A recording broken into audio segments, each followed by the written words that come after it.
വളർത്തിയത്, മത്സരം കളിക്കുന്ന മക്കളെ വളർത്തിയത് അതൊക്കെ അവരൊക്കെ പറയുമല്ലോ ചാനലിൽ.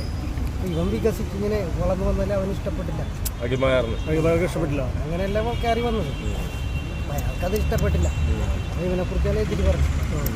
അപ്പോൾ ഇവനെന്തോ ഇതിന് ഇതായിട്ട് ഇട്ട് കൊടുത്തത്. അപ്പോൾ അയാൾക്ക് ഫീലിംഗ് അറിയത്തിലാണ് അവന് ചെയ്തത്. ഞാനതിനെക്കുറിച്ച് ഇപ്പം നമ്മൾ ഇതിലില്ലല്ലോ പറയുന്നത് അല്ലേ. മാരാരി അയാൾക്കിടയ്ക്ക് വളരാൻ വേണ്ടിയിട്ടാണ് അയാൾ ശ്രമിച്ചിട്ടിരിക്കുന്നത് അല്ലേ. അപ്പോൾ ഇവനെക്കുറിച്ചൊരു വീഡിയോ ചെയ്തിട്ടുണ്ടെങ്കിൽ അതിനെതിരെ പറയാൻ അറിയാം. ചില കാര്യങ്ങളിൽ വിട്ടുകളയാൻ മാത്രമേ വിട്ടുകളഞ്ഞേ പറ്റുള്ളൂ അല്ലേ.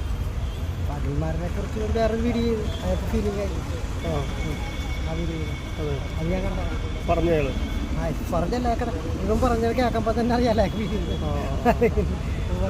അങ്ങനെ പറഞ്ഞോട് അഭിപ്രായം ഉണ്ടാവും. അതൊക്കെ തന്നെ ഒരു ബിഗ് ബോസിലേക്ക് വീണ്ടും ചാൻസ് കിട്ടാണ്ട് പോയപ്പോൾ ഇവരൊക്കെ പറഞ്ഞല്ലോ മനസ്സിലായി. ഇനി തുറന്നടിച്ചു അങ്ങനെ കിട്ടിയില്ലല്ലോ.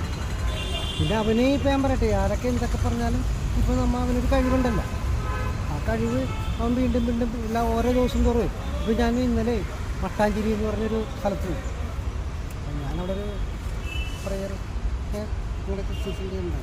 അവിടെ ചെന്ന് കഴിഞ്ഞപ്പോൾ ഈ ജ്യൂസ് കടയൊക്കെ അറിയും. ഞാനിപ്പോൾ എത്രയോ 2-3 വർഷങ്ങളായാലും എത്തിയിട്ട് നടന്നു കയറിയിട്ട്.